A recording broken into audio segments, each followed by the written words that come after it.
All right, here we're going to spend some time talking about privilege levels. Privilege levels are a way for you to provide CLI or iOS access to only certain commands. So it'll be a little bit easier when we go through it to kind of understand. So there's 16 levels, 0 to 15. There are 3 default levels, 0, 1, and 15. 0 being the lowest level, you likely haven't used it. There are 5 commands available: disable, enable, exit, help, and logout. The 2 you're probably likely most familiar with for sure is the default level, which is the user exec level 1. That's the one you'll enter by default when you get access. If you console into the device and you hit enter and you get access to the device, you're in user exec level. And it has a certain set of commands, but it doesn't have all the commands. And then we jump to our last default level and our last level overall. That's level 15, just privilege exec, and it has access to all the commands.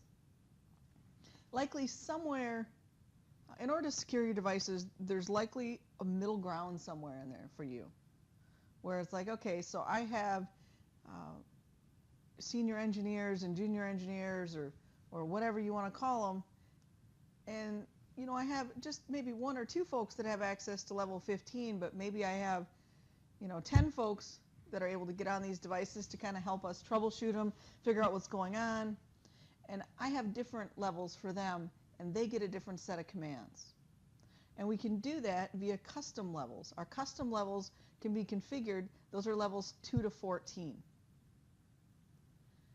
We'll go from level 1 to level 15. So we'll go from our user exec level to our privileged exec level by just simply entering the command enable. So by default, when I type enable, and hopefully then I also have to type a password or something, I can get into level 15, which just has all the commands available to me. If I want to enter into a custom level, I'm going to do that by issuing the command enable and the level I want to get into. So I do enable 3, for example, to get into level 3. One of the important things to understand about privilege levels is a higher number has greater privilege, but that those higher numbers or higher levels inherit all the commands of a lower level. Okay, so just by default, level 1 has all the commands that were already configured in level 0. Level 15 has all the commands, but it has all the commands in 1 and 0, and then all the additional commands. So if I go ahead and I configure this level 3, and let's say we take this level 3 and we configure level 3 and we add debug as a command to it. Okay, so this level 3 privilege level that I've configured now has all the commands available to it at level 1 and 0, or specifically 1, because 1 already inherits everything at 0, plus the debug command. Now let's say I say, well, you know what? I want the folks at level 3 to be able to debug things and see the commands at level 1 that are available to them. But then what's not available at level 1 and isn't at level 3 because I didn't add it is show tech support. So let's say I want to add the command show tech support. So I create a new level, level 4, and I add the show tech support command. So now what happens? What commands are available to level 4? Everything in level 1 plus debug plus show tech support. So it's just to illustrate that a higher level privilege inherits all the commands from the lower levels. Now let's go ahead and see what it looks like to configure this. It's not really all that difficult. The first thing we want to do is configure the privilege level. So we're going to do the keyword privilege, mode. There are a lot of modes. We'll use exec. We're dealing with exec here, so we'll do privilege exec, the keyword level. Whatever level it is you're going to configure, and the command you're going to add to that level. Then we can also configure authentication. We could do either or both of these options. So I can do just an enable secret for the level. So I can do enable secret level, whatever the level is, and then the password. I can also authenticate users into a particular level based upon username and password. So username, the name of the user, privilege, the level they should be authenticated into, secret, and then the password. So if I have a user named admin, if I have my username admin with a password of test, whoops, let me get rid of this second. That wasn't the right spot for that. Let's try this again. So if I have my username of admin, okay, at level 3, its password is test. When a user comes in from, and then I could say, as I could say on the console line, I could say login local. So when they come to log into that first user, they'll be prompted for a username. They'll enter admin, and then they'll be prompted for the password, and you enter test. And then if I do a show privilege here, I'll show you when we do it, we're going to see that they're automatically at level 3. So we could say everyone that has the password for this enable at this particular level can get in at that level, or we can assign a particular username and password. We can assign a level to a particular username. So let's go ahead and look at this on the device itself while you look at it on a router. All right, so at this point, the only thing I've configured on this router is a host name of R1. Let's first verify that. So basically, I have a router. I'm connected physically through the console connection. The only thing configured on it is a host name, because all we're going to do is privilege levels right now. So let's first verify that, yes, in fact, level 1, or user exec, is the default level you come into. So let's do a show privilege, and our current privilege level is 1. Now, you're not going to use it very often. I can't think of a great time to use level 0. I'm sure some of you folks out there can. But let's demonstrate that, in fact, a level 0 does exist. So we do enable 0 and hit enter. Now, there are no show commands available at level 0. Remember, we said there were only 5 commands available at level 0. So the best way to verify that, in fact, maybe you're at level 0 is hitting a question mark, and I see my 5 commands. Now let's go ahead and get out of level 0. This should bring us back into level 1, and it does. Let's hit a question mark on level 1. And I'm not going to go through all the commands. The only thing I want you to notice is one of them that I talked about earlier, which was debug. Debug doesn't exist as an option in level 1. So let's say you're going on vacation and you want to give one of your junior engineers, or however their title is, access to be able to debug something. Certain things, maybe everything, you decide. But you want them to be able to debug so that if something bad happens, they can work with the rest of the team, or they can give you a call and say, hey, I ran debug. This is the output I'm seeing. And there are a ton of other commands you could choose. This is really just for demonstration. So debug, in fact, doesn't exist at level 1, so let's add it. Let's create a custom privilege level and add it to level 2. Now, the first thing I need to do is, I said, the only thing that's configured on here is a host name. So let's create an privilege level 15 password. So if we type enable right now, where does it go by default? Privilege level 15, right? Privilege exec level, which has access to all the iOS commands. So if I do a show privilege, I'm at level 15. Let's go ahead from here. We can configure. So let's enable. Let's create it just a simple enable secret password. Begin pass. Yeah. Let's go ahead and do that. All right. Now I'm going to stay in configuration mode, because what I want to do is go ahead and configure privilege level 2. So we use the keyword privilege. The mode, for our purposes, is exec. There are multiple modes. We're dealing with just exec mode right now, so we'll do privilege exec level. The level is 2 that we're going to create, and the command that we're going to add to level 2 is debug. Let's go ahead and give privilege level 2 a password. So let's do an enable secret, just a simple enable secret. Level 2. Password will just be test. So it's enable secret level, the number of the level, and then the password. All right. Let's exit out of here. Let's do an enable 2 so we get into privilege level 2. Now, because we're going from level 15 to level 2, we're not going to need this password. Let's first do a question mark here to see that, yes, in fact, debug is now an option. Now, you only are going to get a subset of the debug commands. You're not going to get all of them. So if I do a debug question mark, I'm just getting a subset of all the options. So we have to add, let's say I'm running EIGRP on my network and I want them to be able to debug EIGRP, or specifically debug EIGRP packets. We're going to have to add that as a command, as an option.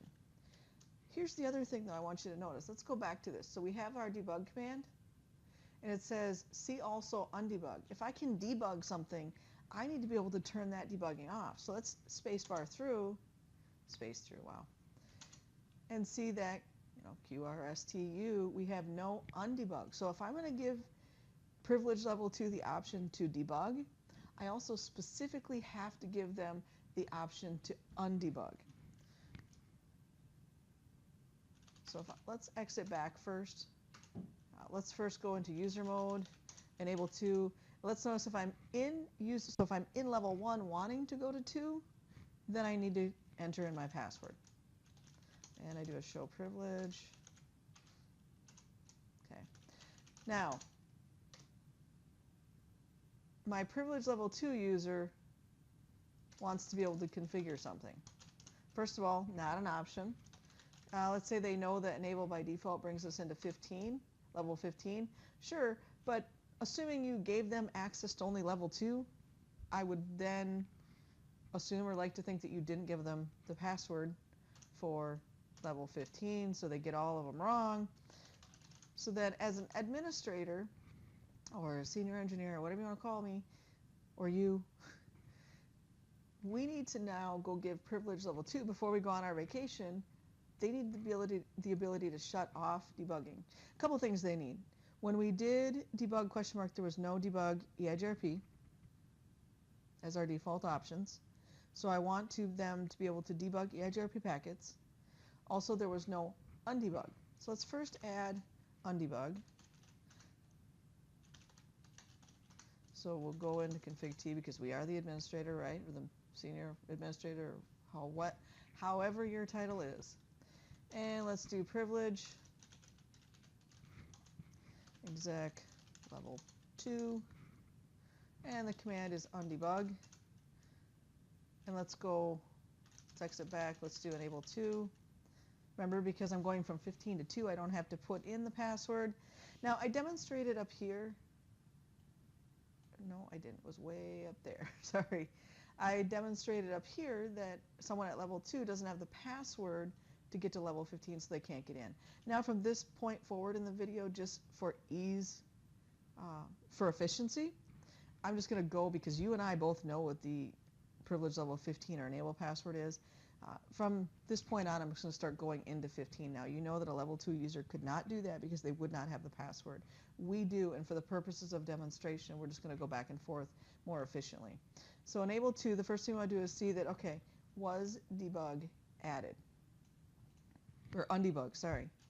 So if we hit a question mark, find our command. I suppose we could have done U question mark, huh? That would have narrowed it down quite a bit for us. And then we, in fact, find the undebug command. If we do an undebug question mark, we see what are the subset of commands available to undebug right now. And they were the same exact commands available to debug. Let's go into privilege level 15. Remember, we wouldn't actually be able to do this if we were a level 2 user. Config T. Now we're going to add our debugging of EIGRP packets. Privilege exec level 2 debug EIGRP packets.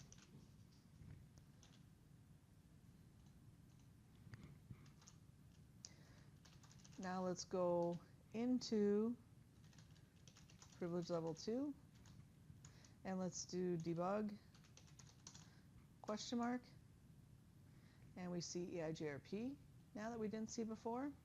Let's also go EIGRP, debug EIGRP question mark, and notice we only have packets as an option. If you've ever worked at privilege level 15, you know that privilege level 15 has multiple options for debug EIGRP, but because we were custom privilege levels is very specific to the commands that you add to it, we only get debug EIGRP packets. Let's do one other thing. Let's go undebug question mark. Notice that when I added EIGRP to the debug options, it automatically got added to the undebug options. So I undebug EIGRP, we'll spell it right first, EIGRP, and now I can undebug EIGRP packets. So I did debug, I'm only given a certain subset of commands. I've said, hey, wait a minute, I need my admin to be able to debug and undebug, and they get the same subset of commands. So then I add EIGRP, I add debugging EIGRP packets. That EIGRP packets is automatically added to an option for undebug at this point. Okay, so the last thing I want to do is demonstrate local username and password coming into the console for a particular level. So let's remember we only would do this. We only do this in a testing or a lab environment where we would have both sets of passwords. It would be silly to have levels and then have everybody have the level 15 password. So we're going to go ahead and configure a local username and password that links to level 2 so that when a user logs in with that username and password, so now instead of just having a password, you have to come into privilege level 1 and enter a username and password that will give you access to privilege level 2. So let's do username admin1 privilege 2 level, oops, sorry, privilege 2 secret, and that's password test again, okay? So now what we have to do is line con 0 to tell it to log in local. Login local isn't part of the username and password. Likely we would already have some sort of username and password. We'd have login local, or we'd have AAA authentication to a Radius or AttackX server. In this case, so this command is actually separate from this command, assuming you already have this configured. Otherwise, if you have them log into the console, they'll log in as we have been up to this point. So login local says use the local database, or that any local username and passwords that we have configured to log into console. So let's get out of here. And now, when I exit all the way back out and I want to come into the console directly, I have to provide a username. And the only one I have configured right now is the one that's for privilege level 2. So I do admin1, enter, and then the password of test. And now notice we don't see the usual user exec prompt right now. So that should indicate to me that I am beyond 1 for sure. So if I do a show privilege, it's level 2. So this user admin1 that we linked earlier automatically comes into privilege level 2. That's what they have access to. So that's it. If you have any questions, let me know.